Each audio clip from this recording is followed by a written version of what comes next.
Hello, welcome to Access. I'm Nathan, and this is a breakdown of the combat in From Software's Sekiro: Shadows Die Twice, how it works and how it's different to From's other games like Dark Souls and Bloodborne.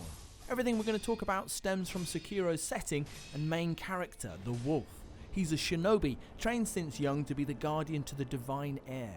As such, the combat is built around the shinobi arts. There's a large element of stealth, the use of tools, and a focus on katana sword fighting. Common to all of them, and a sign of Sekiro's Tenchu heritage, is the shinobi death blow. Let's take a look at the stealth first. The Wolf is agile. He has a grapple attached to his shinobi prosthetic arm, and he can jump from a standing start, which is a big departure for a From game. A press of circle has him stepping and dodging in different directions, and he can also hug walls and hang from ledges. L3 drops him into a crouch, making him less visible and enabling him to sneak. An iris effect appears on screen when he's harder to detect, like when he slips into long grass and becomes barely visible. When enemies are unaware, you can perform a death blow immediately. This red dot signals that it's available, and one press of R1 will activate it. For most enemies, this is enough to kill them instantly, like this, and this. Some enemies though are a little tougher and will take multiple death blows. The number needed is represented by these dots next to their health bar. Stealth attacks can also be performed from ledges and from the air using plunging death blow attacks. These stealth attacks are powerful because even pretty basic enemies can be awkward given the chance. Getting rid of them quickly and quietly is a real advantage. In fact, opening up your opponent to a death blow is probably the main objective of all Sekiro's combat situations. With stealth, it's automatic. When the enemy knows you're there, it becomes about posture. Posture is the mechanic through which Sekiro controls its excellent sword combat. Both you and your enemy have a posture bar in any given encounter. The aim is to protect your posture while filling your enemy's bar, which then opens them up to a death blow.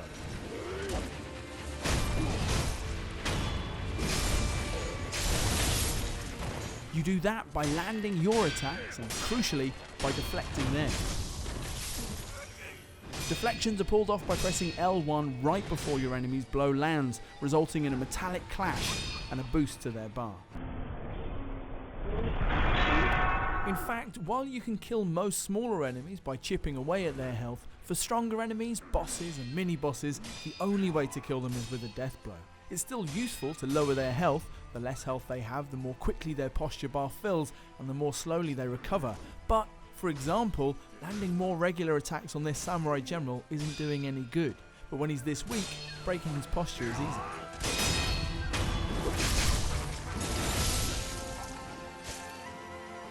As for your own posture, getting hit and blocking attacks deplete it the most. Look at this bit of fight against General Kawarada. I block, then deflect, and then get hit. The block and the hit fill my bar considerably, but the deflection barely at all. In the end, I do a straight block again, and my posture is broken. Remember, there's no stamina in Sekiro, so there's no reason not to dodge and attack as much as you like, but the posture system will punish you for blocking repeatedly.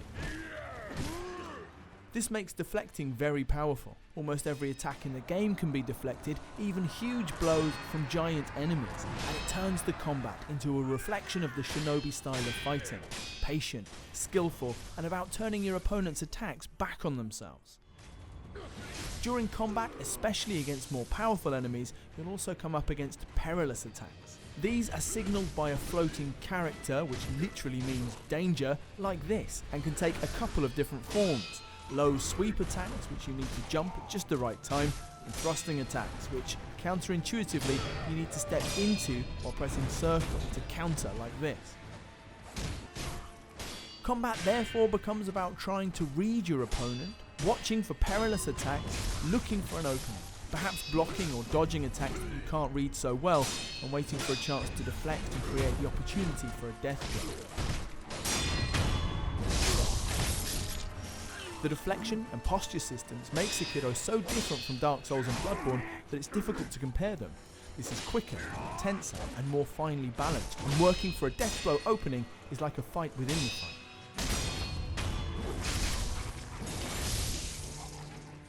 You do have tools to help you though, and to stop Sekiro from being a nerve-shredding duel against every bad guy.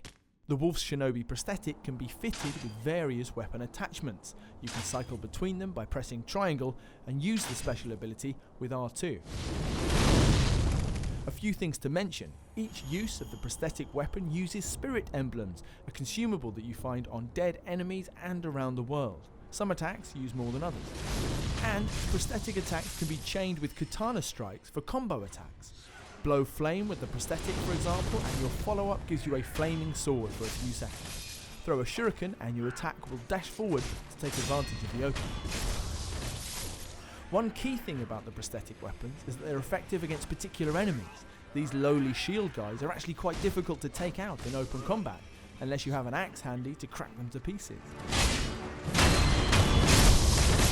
Some enemies, like this chained ogre, really hate fire. Like, really hates it. Look not just at the damage it's doing, but how it's affecting his posture bar, opening him up to a finish.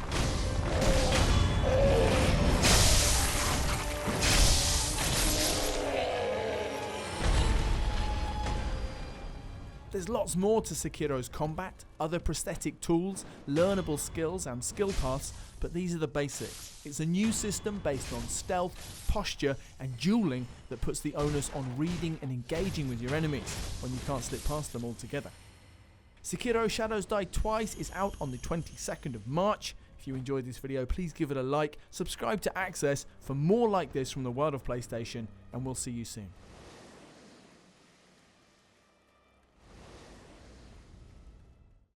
For the players.